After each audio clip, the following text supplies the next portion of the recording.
So we'll get started. So welcome everyone for our second lecture on Bhagavad Gita, chapter 10. Om.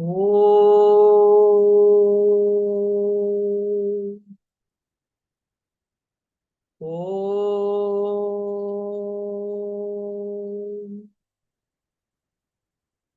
Om.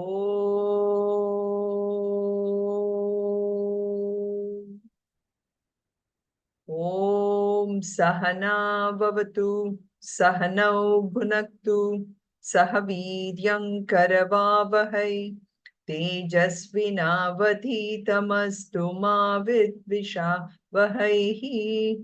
Om Shanti Shanti Shanti. Om Parthaya Pratibodhitam Bhagavata Narayanena Swayam Vyasena Kratitam Purana Muninam Madhye Mahabharatam Advaitam Ritavarshinim Bhagavatim Ashtadashadhyayinim Ambatvam Anusantatami Bhagavad Gita Bhavatveshini.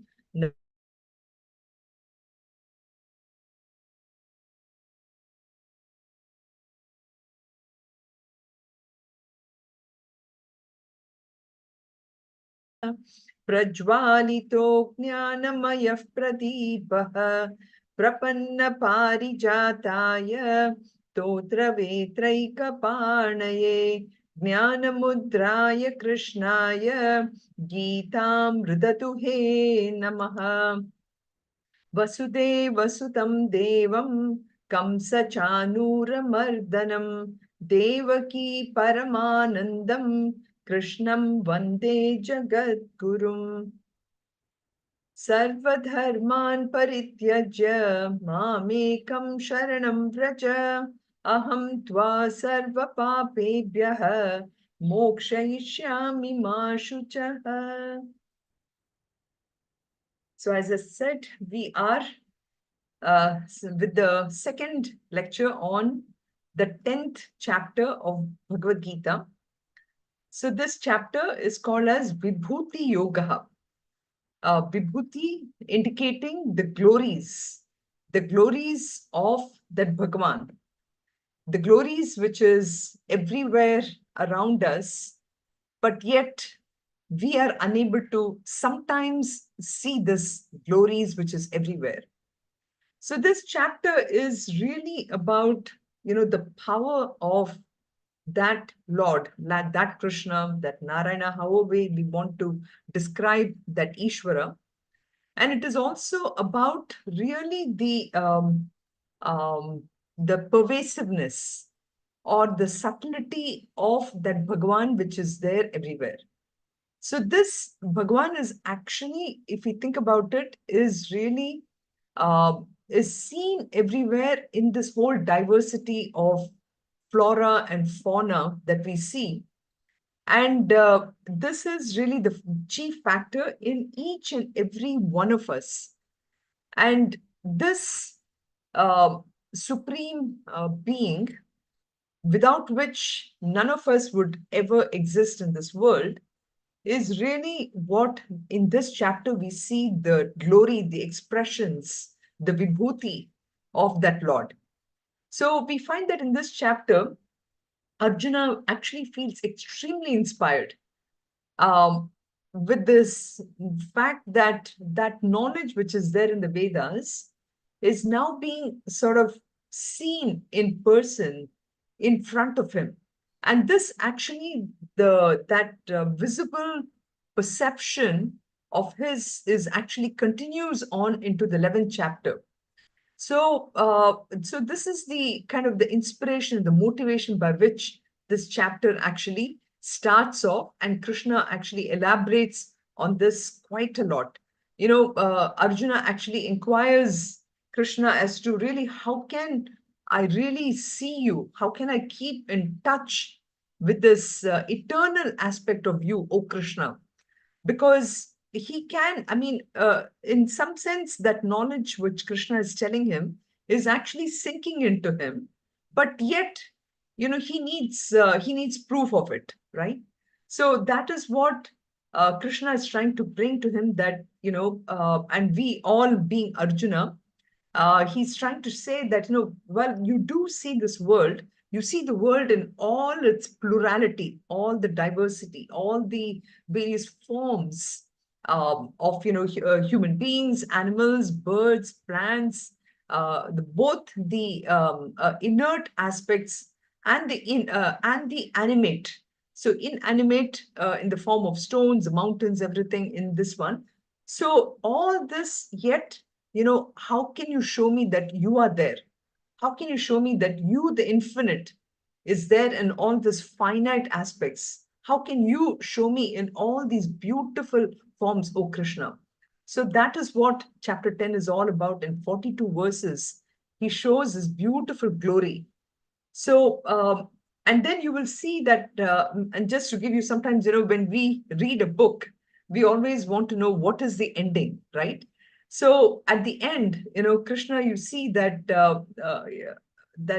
Krishna tells him that how, in spite of bringing everything to Arjuna, yet how we are not able to see him. So, this chapter ends with kind of a little bit of a despair on Krishna's end, saying that, how it is almost impossible for a teacher to uh, explain the ultimate. It's like, this is something my father would always say, which is, okay, you can take the horse to the pond, but you cannot make it drink it. The drinking aspect comes within us. So Krishna does everything to show him that whole thing. you know and last time also we talked about a little bit, but which is that, in and through everything that is functioning within us and everywhere else. And with this, Krishna gives his example. Krishna doesn't give the example actually, but Swami Chinmayananda interprets it beautifully by saying that, we, in our kitchen, and even here it's quite hot, I'm using the AC. Everywhere I see the AC working. I see my refrigerator giving me the ability to eat the food which I can. This one, I see. I look at that only as a refrigerator. I look at my AC only as a AC, right? And that is how we also interact with the world, in its inert aspects. We interact with the whole world that way. We create our relationships. We have this connection with the luxuries, enjoyments, everything. We look at all this. However, we don't recognize there is something behind it. So just like how in the case of AC and in the case of refrigerator and everything, the one thing that makes these things work is the electricity, right? That is the power. That is really the power in its most subtle aspects, that we are not able to see it, but it's only because of that that this whole, we are able to enjoy everything that we can, right? So too in the whole world, I'm able to enjoy the beauty of everything, but yet I'm not able to grasp that there is a power behind it. And that is why these analogies are so good, which really helps us to see that connection. So the chapter actually concludes where Krishna, after giving all this knowledge, he just, says, okay, of what use is it to you to know all these diversities? I exist supporting this whole universe by a portion of myself. So that is how the chapter 10 finally concludes. And he says, yes, first, step one is I enjoy the world.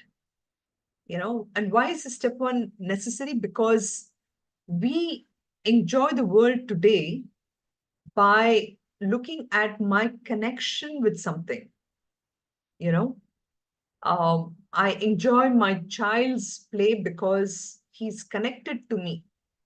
I enjoy my grandchild's play. I enjoy because the grandchild is connected to me. Everything is because of that connection is what we do. So that is literally step 0. So step 1 is where I take myself out of the picture and I look at the whole world and enjoy the world for what it is. I really can, maybe if I want, I can even feel the snow. I can feel the water. I can feel through my eyes. I can not. I can see through my eyes. I can hear through my ears. The beautiful music.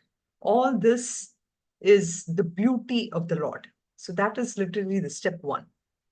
Step 2 is I try to analyze through it and understand the power behind all this that makes it happen.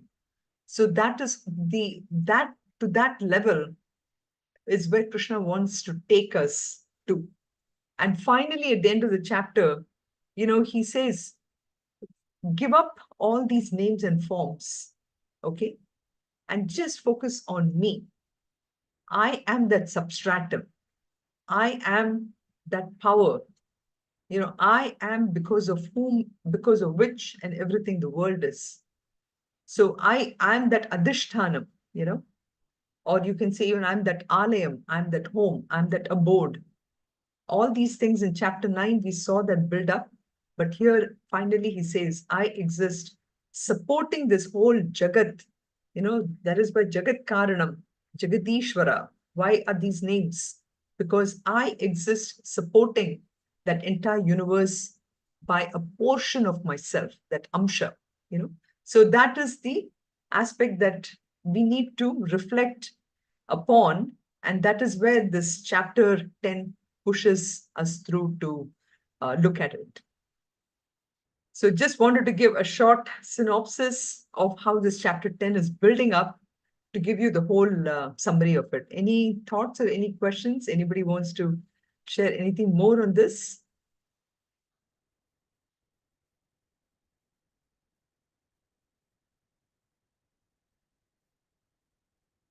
So here you will see this in some form or the other, you will see that relationship that Krishna is trying to establish between the mortal self Arjuna, and the immortal the self with the capital S.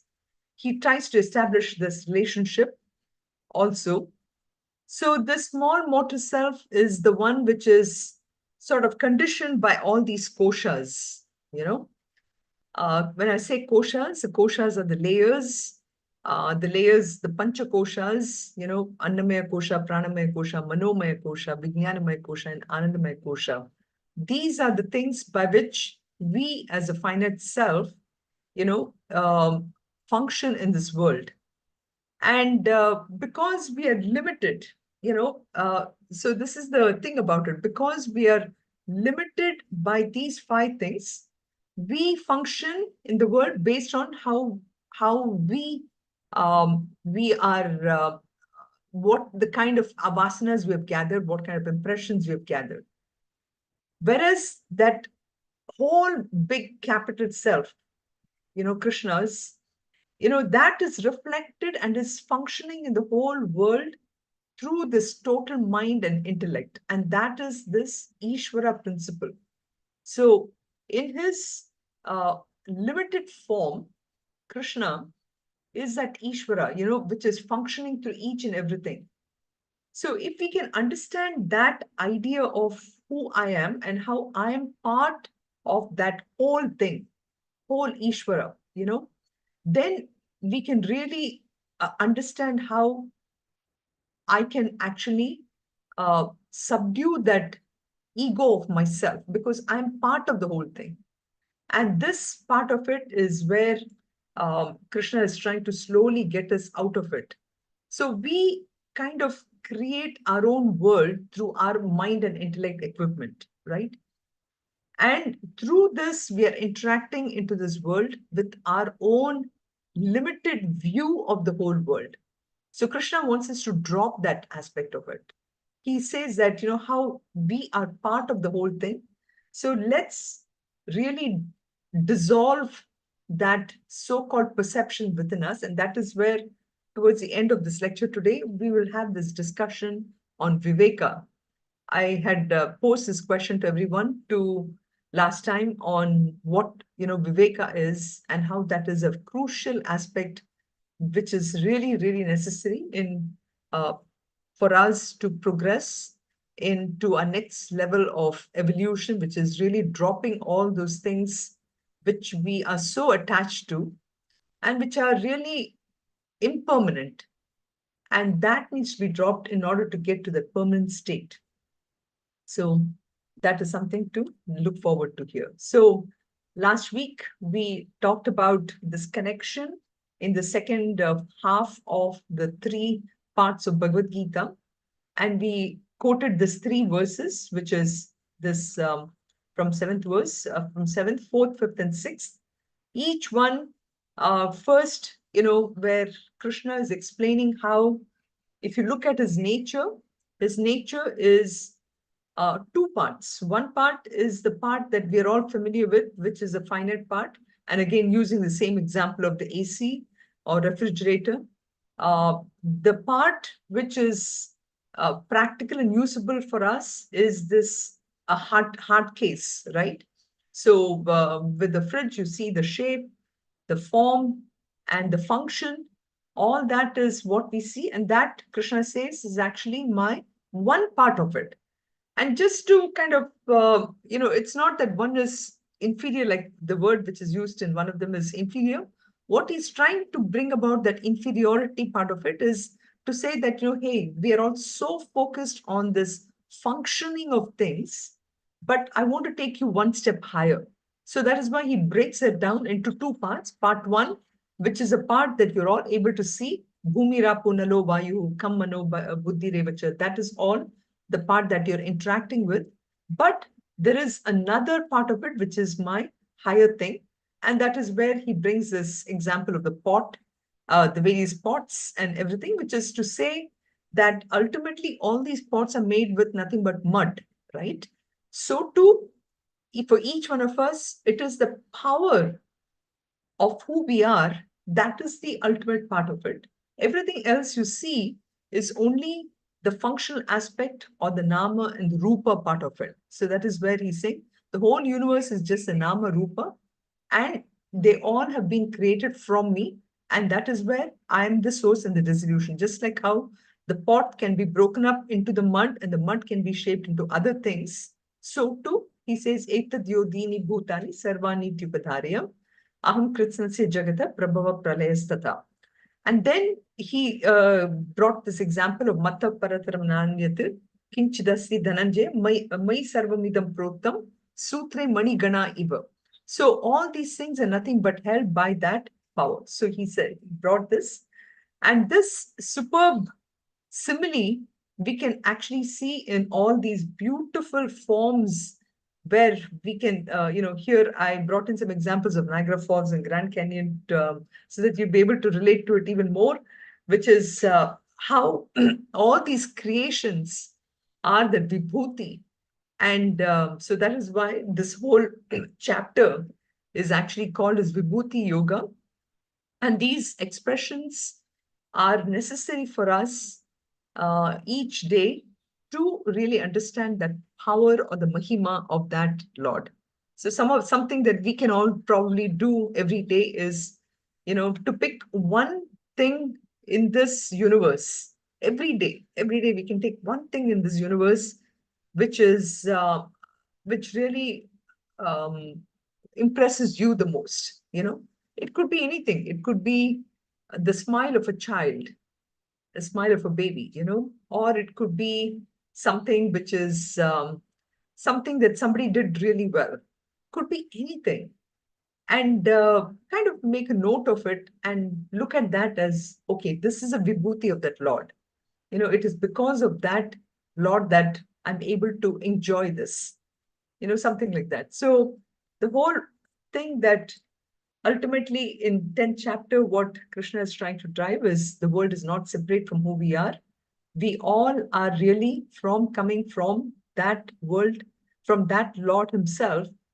But unfortunately, we live in this world as how I have perceived this world. So that is why those steps that I mentioned is necessary, which is really taking myself out of the picture as me viewing the world, but looking at the world as is, as it is there.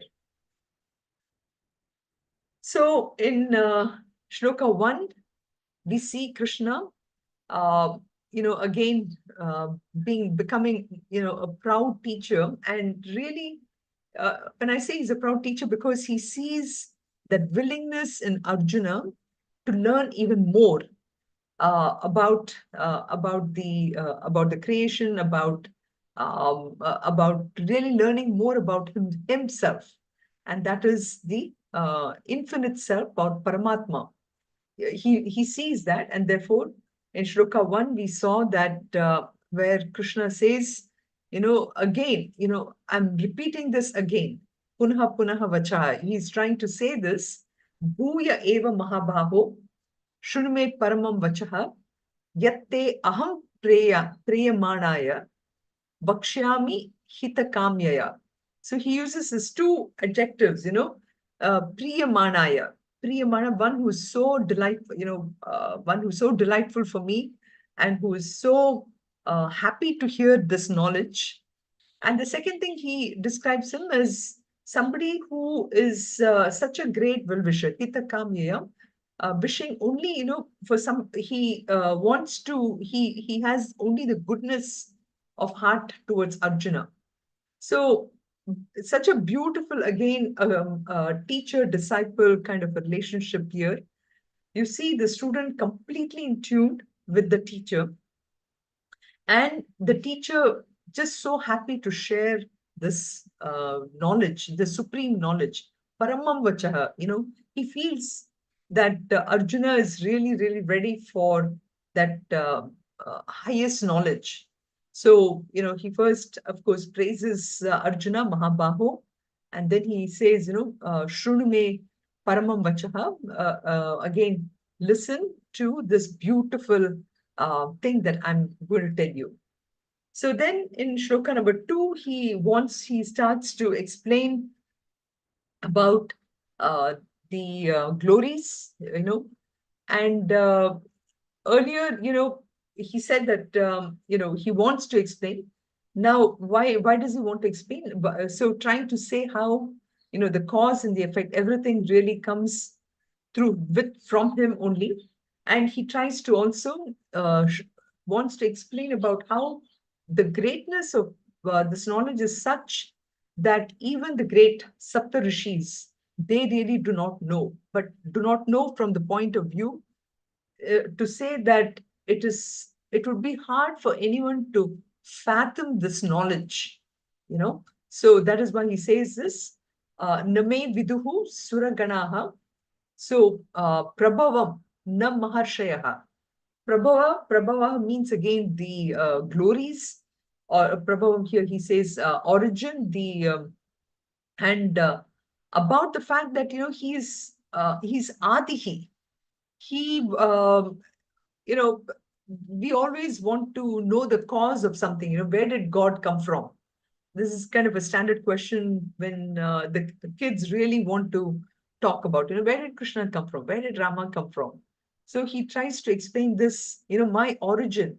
Name viduhu suraganaha, my origin, neither the force of the heavens nor even the Saptarishis can know it, because it's so subtle, so sukshma, you know.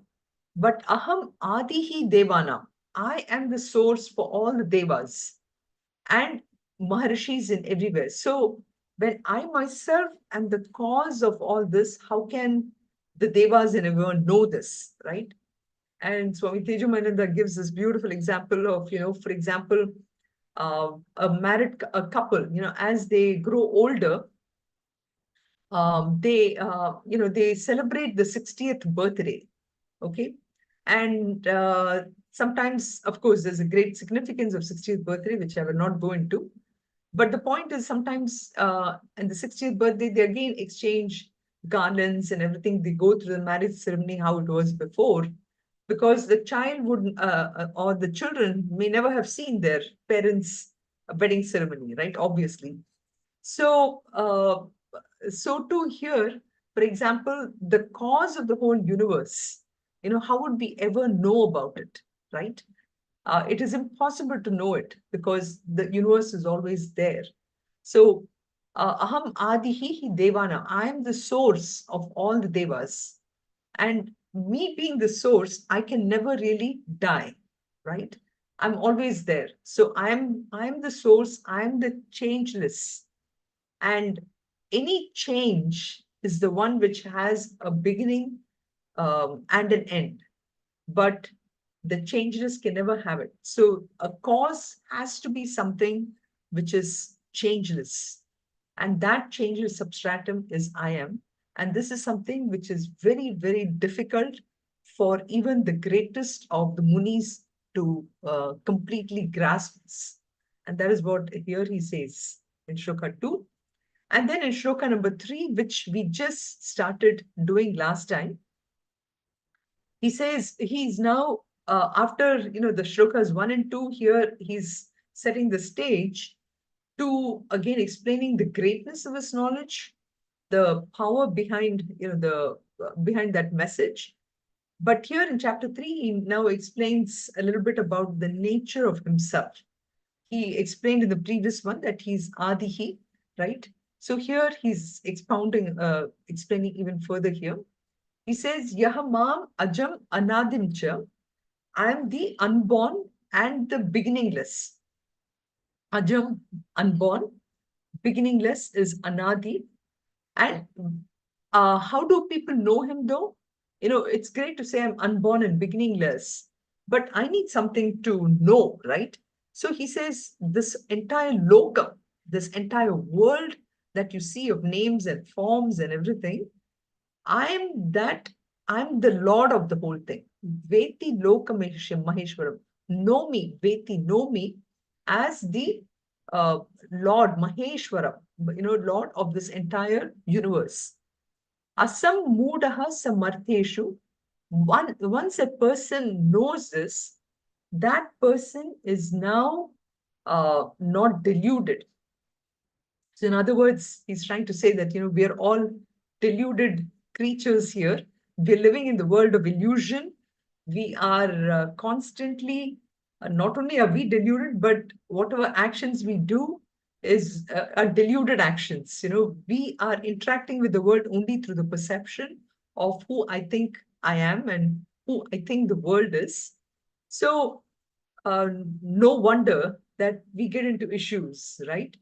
So, asamudha, but if I know these two things, uh, and I really have understood this, I can be somebody who is asamudha. I'm completely, I completely understand the nature of the world. I completely understand and accept the reality of the world, not the reality as the way I understand it. And such a person, sarva papai pramuchyate, is liberated from all sins. Um, the second I know something, I will never commit any mistakes, So, for example, if I really understand that all of us are one, automatically I will develop a compassion and love. And because of that, my words, through my thought, action, and my words, I will automatically uh, be alert and treat everyone with compassion and love, right? So automatically, I'm actually get to a state where I'm liberated from all sins. I may have committed a lot of things in the past, but the second I realize this, I will start to be a good person, right?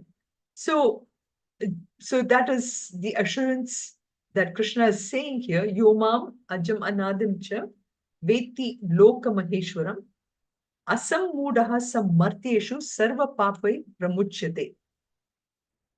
So what a beautiful assurance that he's trying to give here.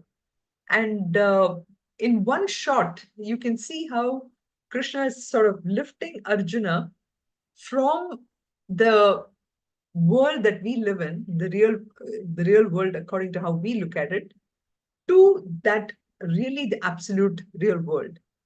So it's all again, in our own mind. In our own mind, if I'm convinced about it, if I'm able to accept it, I can actually do it.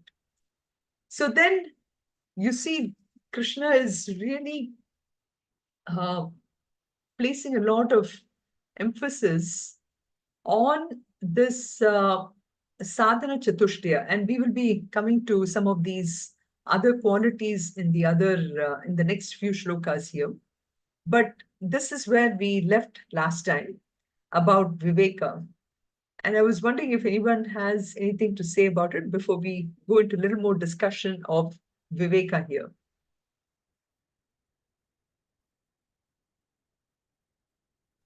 Hari Om, it's a Satta Sat and Atma Anatma.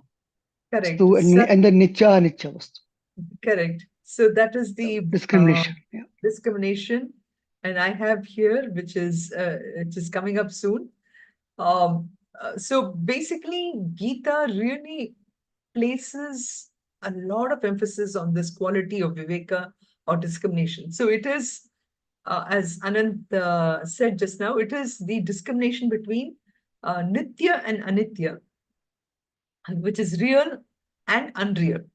Okay. And sat, asat. Sat is truth, asat is the opposite of truth. So, what is real, what is unreal? And Krishna, you will see in this chapter, he really places a lot of emphasis on this aspect of devotion. And when we start to actually start to listen more and more about this aspect of the glories, we start to develop automatically a devotion, a bhakti in our own hearts. And we begin to realize at that point that everything in this world is, has a beginning and has an end. So today, for example, we get so caught up in our own stuff, right? Our phones, starting with the phone, for example, we don't realize as soon as we get the phone, we buy the phone and we start using it, that this phone is going to die someday, And I've been observing this more over here. Quite a few of my things are already dying, what I got from US, and I have to, refurbish my gadgets and all this. And so we begin to realize that at the end of the day, everything has a beginning and an end. But then there is something which doesn't have the beginning and the end. What is it? So the realization first for us has to click in our minds that everything and anything and everything that I'm interacting in this world is not a permanent thing. And this, of course, can happen only through vichara, viveka. I need to first make a list of the things that I'm attached to. Then I have to come to a kind of a understanding that this is not going to be there. And then when I start to do it, I will see that slowly my own attitude changes, my own relationship with the objects and the people around changes. Like today, for example, our reactions to situations are depending upon whether it is conducive to me or non-conducive. Something which is conducive to me, I'm very happy. Something which is non-conducive, I become unhappy, right? But if I start to realize that these situations are also temporary, today it has come to me because it is trying to teach me a lesson, but tomorrow it's not going to be there. So slowly and slowly, I start to develop that discriminative power. And that discriminative power, the enhancement of it, is what ultimately leads me to recognize that power behind everything. And I start to appreciate the glories and really see Ishvara is there in the form of all the glories in front of me. So that is the minute I start to realize this, slowly my own ego my own ego, my sense of my as an actor in any situation, for example, and my ability to recognize the person with whom I'm reacting, each one of this slowly starts to dissolve. And I realize that ultimately it's nothing but, at the end of the day, it's all Ishvara's doing here. So when such a person, when that sense of doership and enjoyership is lost, automatically there is no kind of papa which can happen, right? So our sins get dissolved. So that is why this nitya anitya vastu vivekaha, that is the definition from Tattva Bodh, which really is such an important aspect. And Vivek Chudamani, of course, Adi Shankaracharya goes even much more in detail about this thing, but this is the very first book, first Vedanta book, which is Tattva Bodh, and he starts off with this Nitya Anitya Vastu Viveka. Right off the bat, he starts to explain about this aspect of what is Nitya Anitya. And in that, actually, I last time I mentioned about how this is the book here, which is Tattva Bodh. From that is where I pulled up these 5 things, which are the 5 things where we need to develop that viveka. The Nitya Anitya Vastu Viveka can be broken down into these 5 things, which is Amsha Amshi Viveka. Okay, what is one part and what is really the whole thing? So for example, we are always um, enjoying only a part of the whole thing. Like for example, let's take happiness. Okay, uh, we the minute standard examples, gulab jamun, we take a gulab jamun and we enjoy it, right? Now this is only a small part of the happiness of a huge amount of happiness, which is nothing but our own self. I am that happiness, but I don't realize that. I enjoy the gulab jamun and I think that is giving me a happiness. So it's only a portion of my own happiness that I've superimposed on that gulab jamun and I'm enjoying it. Okay. If I can understand that concept alone, that is this Amsha Amshi Viveka. Okay. Um, if I can understand that that is the way I'm enjoying all these objects in this whole world, where I've superimposed my own happiness, then I'll develop that viveka, that discrimination, and start to look for that bigger happiness. So that's part first one. Second one is means and goal. Today, I pay so much attention to my security, right? Security is needed, no question about it. But our actions are driven by how secure I am. Okay. Now, security is only a means, it's not my ultimate goal, but I spend so much amount of time on that. So that's the sadhana sadhya. Sadhana is the means, sadhya is the goal. So I need to focus on what is that goal. My goal is moksha. My goal is liberation. My goal is trying to get myself out of the situation that I am today. And again, these are high level concepts, right? My goal is today to bring myself out of the world I am in, or the thinking that this is who I am. I'm thinking about how I'm interacting with this world. That is how I have looked as my goal today. But my goal is much bigger. My goal is to recognize my infinitude. I am that infinitude, but I have recognized myself today as a finite.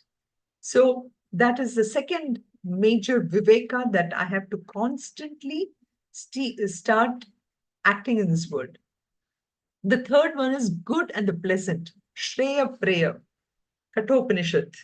Shreyascha Preyascha, that wonderful shloka, where we tend to gravitate towards only something which is always pleasant.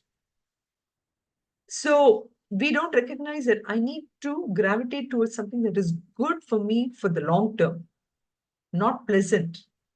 Pleasant things are, if I'm constantly looking only for things which I like, and that is the Shreya and Preya, then I will always be disappointed, because it will not all what is good, what is pleasant for me today may not be pleasant tomorrow, right? So I need to constantly focus, push myself to see what is good in things. So every situation gives me the choice of being pleasant and being good.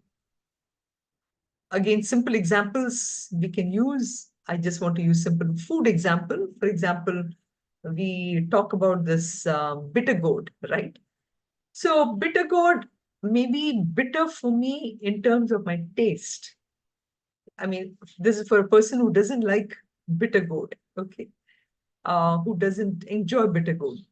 But in the long run, the um, the uh, the the goodness that is there in bitter gourd.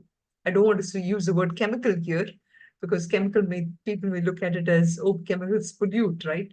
That way, but the ingredients that is there in bitter gourd is probably good for my health. So, another example, when we go to the doctor says, if my sugar level is too high, to give up sugar.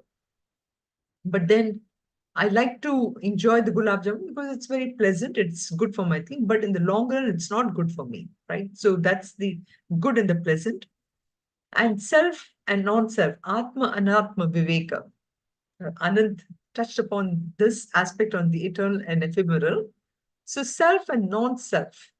Today, I look at myself as the uh, most important. But actually, this ego is a creation of my own mind and intellect. And mind and intellect itself is inert. Western psychology, Western consciousness study will not accept this. But that is what it is. Even the mind and intellect, which has created my ego, or which has created myself here, is the anatma. But I need to give up that and look at atma. And eternal and ephemeral, which is real and unreal, again, my own perception of the world.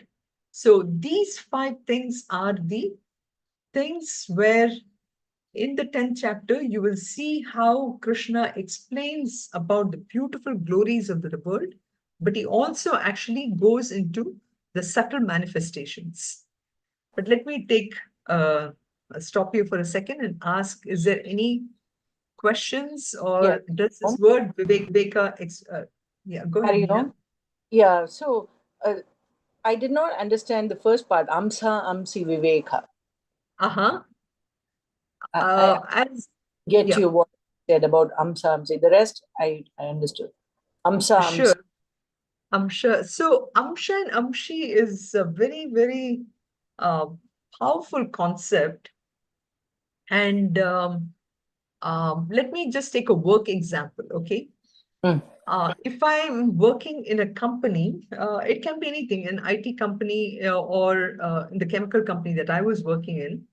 Uh, if you are working on a small project that has been assigned to you, okay, mm, mm, and I try to do the best in that project, but uh, if I don't do my best in that particular project, it's going to affect many other things which the entire company is working on.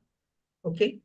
mhm, So I need to always keep in mind that what I'm doing is a small part of a larger whole picture that needs to be thought about. Okay.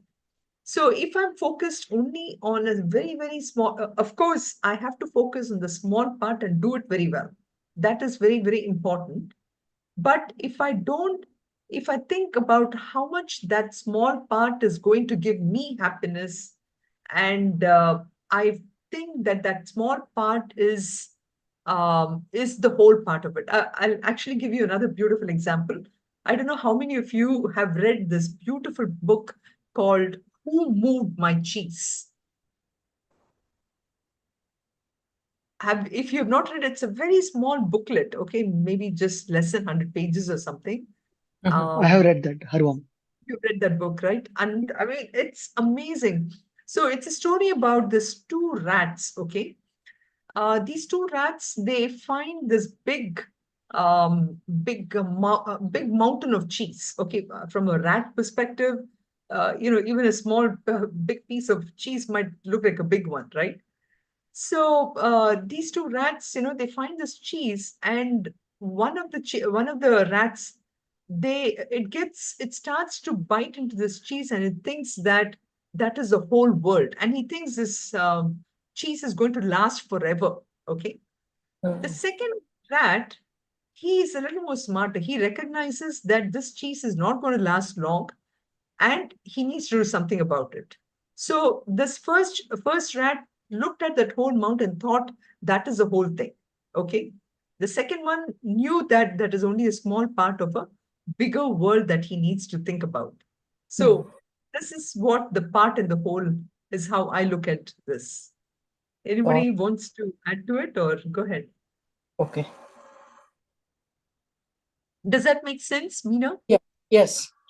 Yeah. So the point about is how our view of the world needs to change. If I'm focused on only a small, and this is, I'm actually, I mean, we can go on for a long time just to discuss this aspect. Today, for example, uh, and I wanted to actually touch upon this aspect of this Viveka being so very important in the role of mental health. Okay. So when we look at this Viveka or discrimination today, it is because of, say, racial discrimination, economic discrimination, um, families, maybe caste discrimination, so many things, is why there is a lot of mental health issues. Okay. But the same discrimination, I want to look at it differently, which is for us also, like let's take the social media, right? In social media, one kid puts a picture of himself or herself. Another kid looks at this picture and makes his own conclusion out of it. So you see how much social media has now caused me to use my discriminative power, and because of which now mental health issues are becoming higher. Okay. So this discrimination is such an important aspect uh, because of what it does to people, you know. So Amsha, Amshi, Vivek can be thought about in those ways. I am actually, all these caste and racial, all this is just barriers which prevents me from knowing who my true self is. Okay. Okay. Yeah, that makes sense. Thank you so much. You're welcome. So, and this is a very important aspect, which, like in the 10th chapter, in this upcoming shlokas from 4 to 6, you see, apart from the gross manifestations, what are the subtle aspects which we need to be aware of. So in shloka 4, he starts to first speak about that Ishvara's subtle expressions. And later, of course, he will touch upon the more gross expressions, gross in the sense, things which I can see through my five senses. Okay. And in 7th chapter, like we talked about before, this he had described the lower self, the apara bhakti. So out of which one of the eightfold prakriti, he talks about the mind and intellect. So that is, in some sense, he brings in a different way here. Buddhirjnanasammohah, buddhirjnanasammohah, kshama satyam dama shamah. Kshama Satyam Dama Shamaha Sukham Dukkham Bhavo Bhavaha Sukham Dukkham Bhavo Bhavaha Bhayam Cha Bhayameva Cha Bhayam Cha Bhayameva Cha. So he says Buddhi, Buddhi, which is the referring to the intellect, or the capacity, actually, the capacity to discriminate between this, between real, unreal, all the five things that I showed in the last thing here. So it's a capacity to understand subtle things. Then jnanam, which is the capacity to gather knowledge, vidya, and to store it in our own memory. So that is the jnanam. So these two things, and then asammoha is the ability to wade through the and especially today, this is an important science. Data science is all about that, right? Data science is where you're taught how to look at this big data and make reasonable conclusions out of it, right? So asammoha is the ability to wade through a lot of information, which is gathered through this use of buddhi and jnanam, right? And then kshamaha, which is the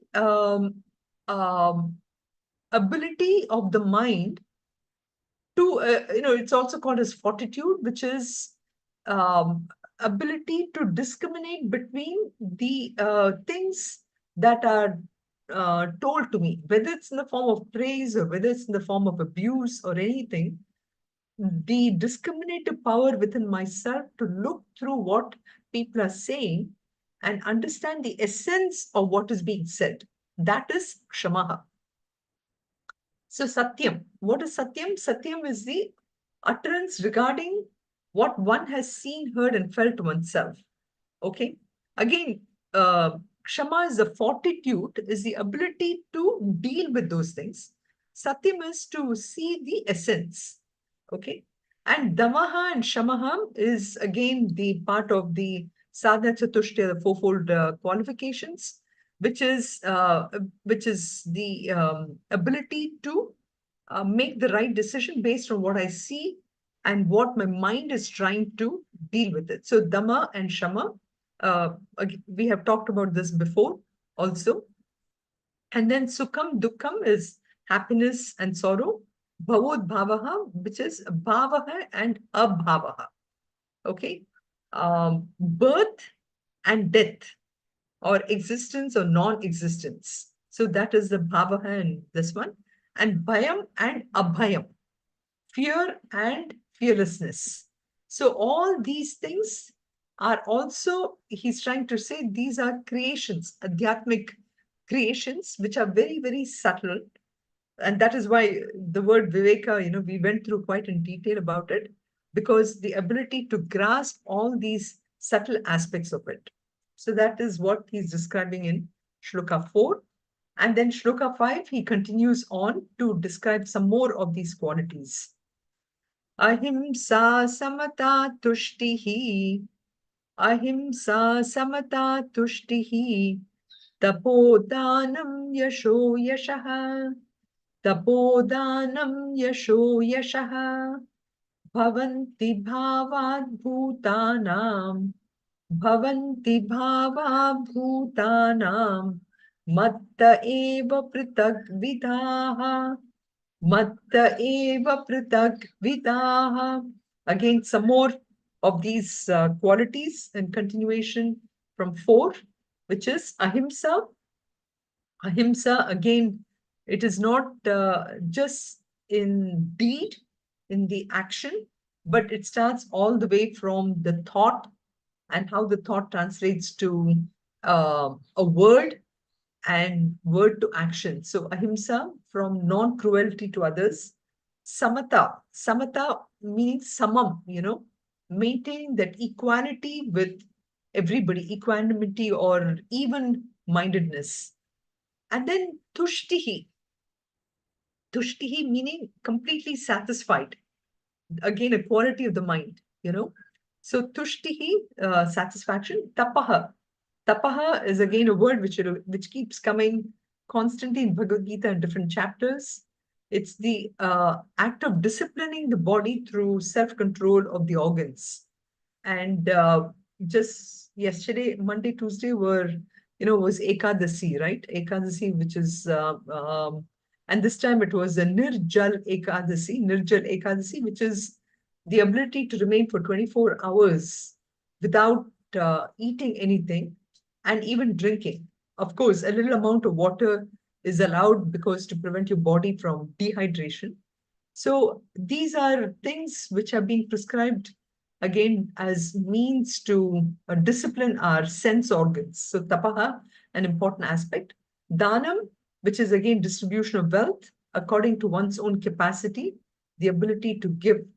Yasho, yashaha, yashaha and ayashaha, which is um, uh, you know uh, the ability to fame and infame, fame and anything which may come to us. So opposite of fame, which is ayashaha, and bhavanti bhavat, which is all these yasha. So all these bhavanti bhavat bhutana matta eva pritag vidaha. These are all basically all different qualities, and these also arise from me. So this is all these qualities which he talks about, which are also the subtle aspect of him. And again, it's Krishna's way of teaching, where he knows that in the beginning itself, sometimes we like to, what do you call that? There's a term which front load.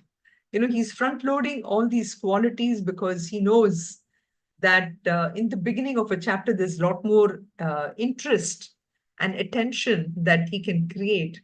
And therefore, he brings all these subtle aspects up front to say that these are also my creations. Okay. So we'll stop here and we'll continue with, I know I was hoping to do the sixth one also. Sixth one has a little bit of a different flavor again. So we'll do that next time. But any last minute question or thoughts?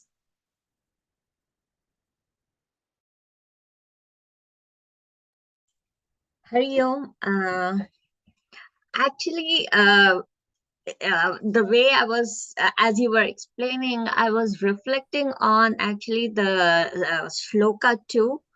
And it was like Bhagwan is saying that God and the gods of the heaven, the devas and the rishis, they also don't know my origin.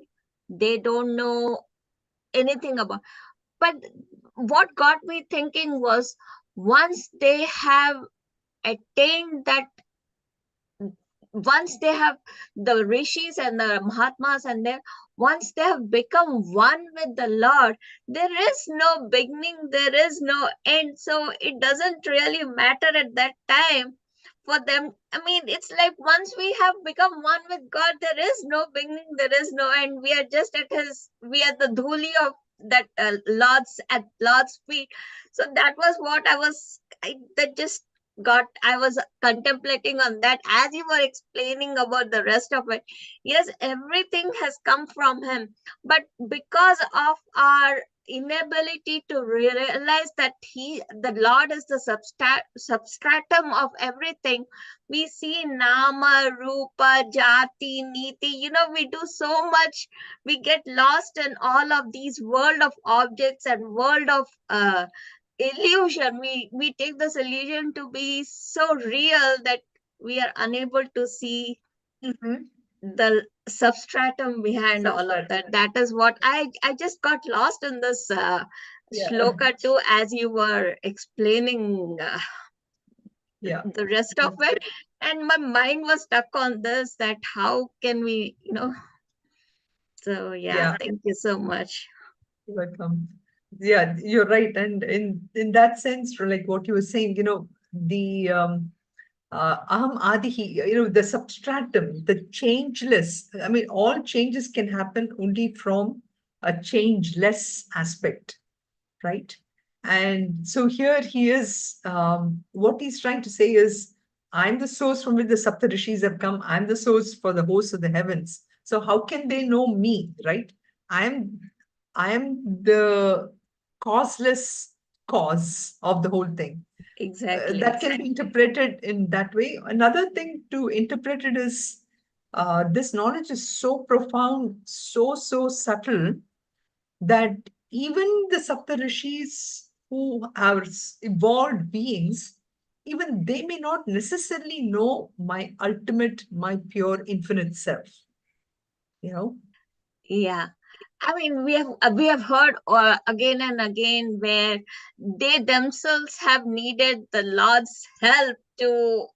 It's like, it's we have heard stories where Brahmaji has needed Lord Vishnu's help or Lord Shiva's help. It's like, it's there is something about them. They're at that Ishvara level at where we say we have given them a rupa and nama because of we need something, we need a form, we need a Saguna Brahman to pray to. So we have given them all these forms and names, but we do understand that there's something, some power beyond even where Right. it's Correct. that's yeah. Very good. Thank you. Thank you, Suvarna. So we will, Thank you so much. you're welcome. Sarve bhavantu sukhinah, sarve santu niramayah, sarve bhadrani pashyantu, ma kasyat dukkha bhag bhavet. Om Shanti Shanti Shanti. Om Purnamadav Purnamidam Purnat Purnamudachyate Purnasya Purnamadaya Purnameva Vashishyate. Om Shanti Shanti Shanti. Harihi Om Shri Gurubhyo Namaha. Harihi Om. Hari Om. Thank you,